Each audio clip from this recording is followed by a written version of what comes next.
Nie počítať. Furt mi v komentároch všetci nadávate, že či poznám veci ako žena, či som sa bol chytiť trávy a podobné, tak poďme sadiť kvety. Niektorí viete z Instagramu, že sadím čili doma a teraz si zasadíme nové čili na rok 2026 a okrem toho aj nejaké iné srandy a skúsime presadiť orchideu. V živote som to nerobil, neviem jak sa to robí. Ak zomre, tak si to budem vyčítať do konca života, lebo je to jedna z posledných spomienok na moju starú mamu. Čiže rovno by som teda začal tým, že skúsime presadiť tú orchideu. Mám špeciálnu parksideackú zmes, že coconut orchid soil. The coconut nut is a big nut.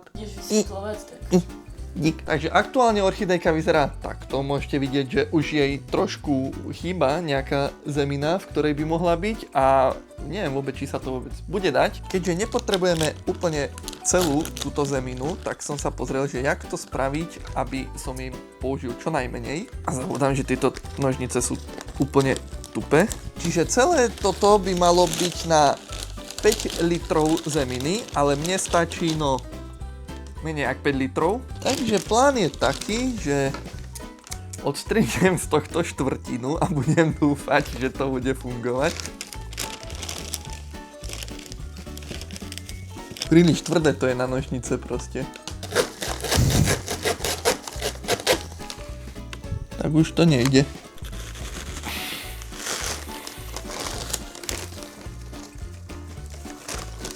Sa rozhodol, toto bude stačiť. Čiže to zalejem. Teraz sa to má nechať nejaké 2 až 3 minúty, že kým to nasiakne tú vodu do seba. Ja to skúsim takto viac rozdrobiť. OK, to už vyzerá lepšie, akože furt to má ale nejaké suché časti. No asi to bude v pohode, ale má to ešte zo pár takých suchých čankov v sebe, ale tie sa dajú už relatívne ľahko rozbiť. Plán je taký, že vydrbať starú zeminu sem, alebo teda tú kôru.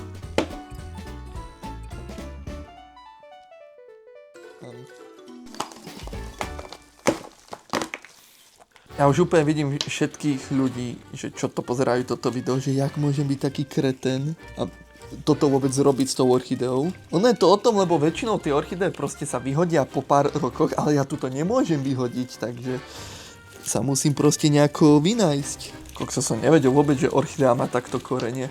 Teraz môj taký plán je, že vlastne čo najviac to obaliť do toho ako keby, tak a proste to stafnúť sem.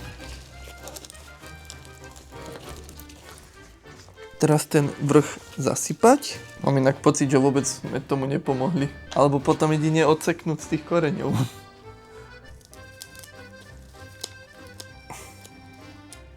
Možno som ju práve úplne one-tapol.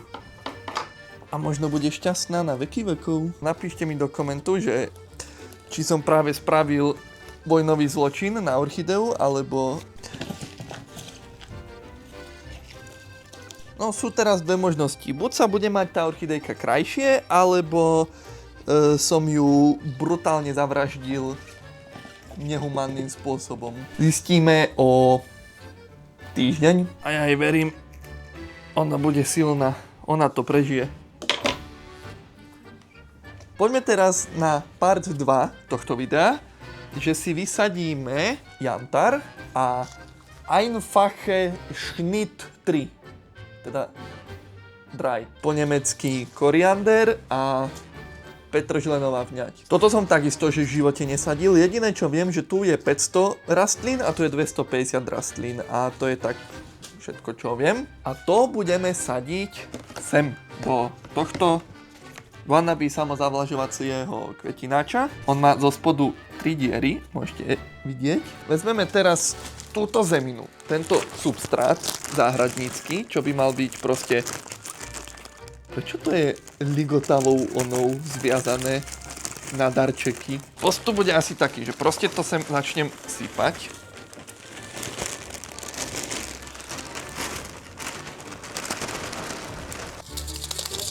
Proste ideme skúsiť, uvidíme. Tuto bude petržlen, na tejto polke som sa rozhodol a spravíme to úplne jednoducho, že proste ho otvorím. Jak vyzerajú tie semiačka? Tak to vyzerajú. Je ich tam 500 cca. A proste to sem takto dumpnem. Asi stačí, nie? A teraz to proste len prehrabem. Tak a dobre bude. Asi. Väčšina vidím, že je v hline. Ďakujem za reakciu. No a to isté spravíme tuto s koriandrom. A tie semiačka vyzerajú... Tie sú fakt väčšie. To sú gule proste. A tie teraz zakomponujeme takto do pôdy.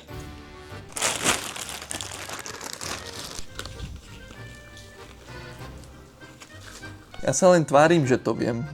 Ja som tieto veci nikdy nerobil, preto mi napíšte dolu do komentu, že ako veľmi som kretén tým, jak to robím a jak by sa to správne malo robiť. Lebo v tom je to dobrodružstvo, že proste idete do neznámeho a jednoducho musíte si poradiť. Keby na tom spočíva moje prežitie, tak to robím rovnako a rozhodlo by to o tom, či skapem alebo nie. Aha, to tiež treba. No a teraz to teda asi len zľahka polejem vodou, nie? Tak, mediálne by som povedala. Tak? No, napríklad. Dúfam, že to stačí. Čiže poliaté krásne vodičkou a... Práve si sa invitela do videa. No a teraz z toho spravíme teda skleník, respektíve tým, že to je plastová fólia, tak plastník. Tam, židu. A koľko ich treba? No a teraz prichádzame ku zlatému bodu programu. Tak. Čili. Čiže plán je nasledovný, že máme tu túto srandičku, jednu dáme sem, druhú použijeme o rok znova. Toto už nevonia. A mám tu 4 odrody čili, takže máme, že habanero chocolate, to je najsilnejšia, čo mám. Potom habanero neon, peito de mocha, čo sú také ako kvapôčky to vyzerá. Toto by malo byť také lenže malinké čili, čo ide dohora, čiže vlastne saltillo. Chcel som pôvodne, lebo v obchode som videl, že bola aj Carolina Reaper, aj Scorpion Moruga, aj všetky tieto možné. Lenže ja som si potom tak uvedomil, že už to habanero je také, že nedokážem ho v podstate samostatne jesť, tak mi príde zbytočné ísť do niečoho silnejšieho, keď už s týmto si dokážem vypáliť čreva. Preto som to vymyslel vlastne tak, že som radšej nakúpil aj slabšie odrody a tým pádom to môžem použiť na ochucovanie, že bude aj tu chuť cítiť a keď sa niečo pálivé, tak mám habanera. Čiže vlastne akurát to pekne vychádza, že 3 semiačka z každého a uvidíme, ktoré prežije a ktoré nie. Na toto už teda použijeme druhú zeminu, ktorá je vyslovene určená na čili, papričky a papriky. Táto má úplne inú arómu, čiže vezmem zeminu a proste to tu nasypem. Takže takto plus minus narovnako do všetkých nasypeme zem, jak salt by. Tuto odložím bokom, lebo vlastne keď to vyrastie, tak to musíme presadiť do veľkého kvetináča. Ale teda zatiaľ netreba. No a teraz potrebujeme si spraviť také malé dieročky do stredu. Jasné, že tu je, aha, pozri, konský kus.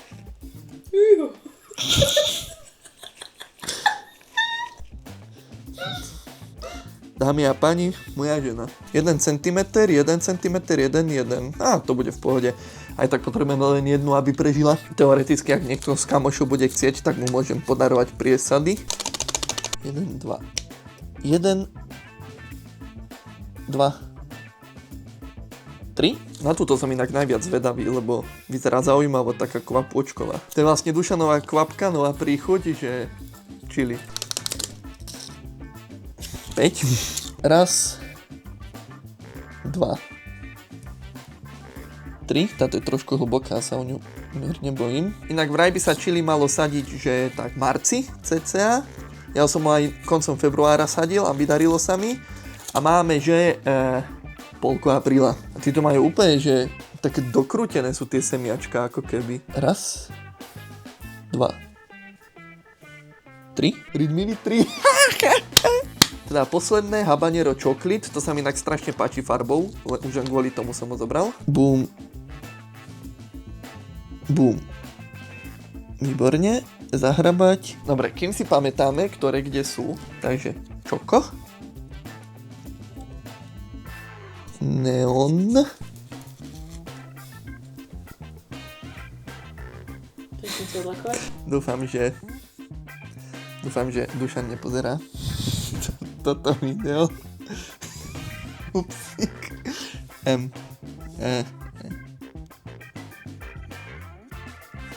Tak.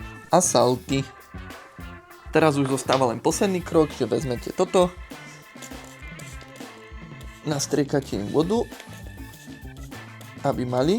Neviem úprimne, že koľko. Ja to striekam takto od oka. V podstate nemusíme teraz riešiť fóliu ani nič, len toto položíme a takto to je. A teraz to proste musí byť na slnku. Keď treba, tak si toto viem tu otvoriť. A raz za čas to proste treba furt postrekovať, aby to bolo furt vo vlhkom prostredí. No a keďže od strihania posledného videa prešli, že mesiac, tak si môžeme rovno ukázať, že ako sa darí čili, ako sa darí koriandru, petrešenovej vňati, všetkému, aj orchidejke. Čiže rovno prvú vám ukážem orchidejku, ako môžete vidieť, tak tej sa darí, že celkom v pohode. Tuto dokonca jej rastie úplne nový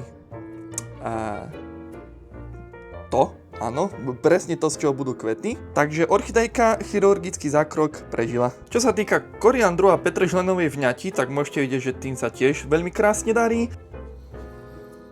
Už teraz krásne vonia, že fakt to vonia ako petržlenová vňať, čiže úplne som happy. Aj koriander úplne krásne vonia a jednoducho to tu rastie. Čo sa týka čili, tak to je taká mierna tragédia, lebo keď sa pozriete, tak tu vlastne rastie až jedno. Čiže jedine jedno z čoko sa mi chytilo a ostatné sa nechytili vôbec. Zistil som, že to bolo preto, lebo som ich zahrabal že strašne hlboko a tým pádom sa ku nim nedostala voda žiadna, ako som to striekal. Čiže ja som pred necelým týždňom jednoducho tuto vysadil niekde nové semiačka, lebo tie pôvodné sa mi stratili, chcel som ich vyhrabať že vyššie, ale nedalo sa. Tuto je napríklad ďalšie semiačko, môžete ho vidieť a jednoducho ako keby sa mu nechcelo prebrať do života a neviem, čo robím zle, to je to najhoršie. Neviem proste, že či dávam, že málo vody, alebo veľa vody, alebo kde je problém. Jednoducho chytilo sa len to jedno, ostatným sa nechce, takže dúfam, že sa mi to podarí vyriešiť. V každom prípade vám ale ďakujem, že ste si pozreli toto video so sadením, robím vlastne na novo teraz outro. Ak sa vám video páčilo, dajte like, nezabudnite dať odber, napíšte mi dolu do komentu, čo si myslíte o takejto domácej záhradke a vidíme sa pri ďalších videách aj zo záhradky, aj z kuchyne, zo všade. Čau.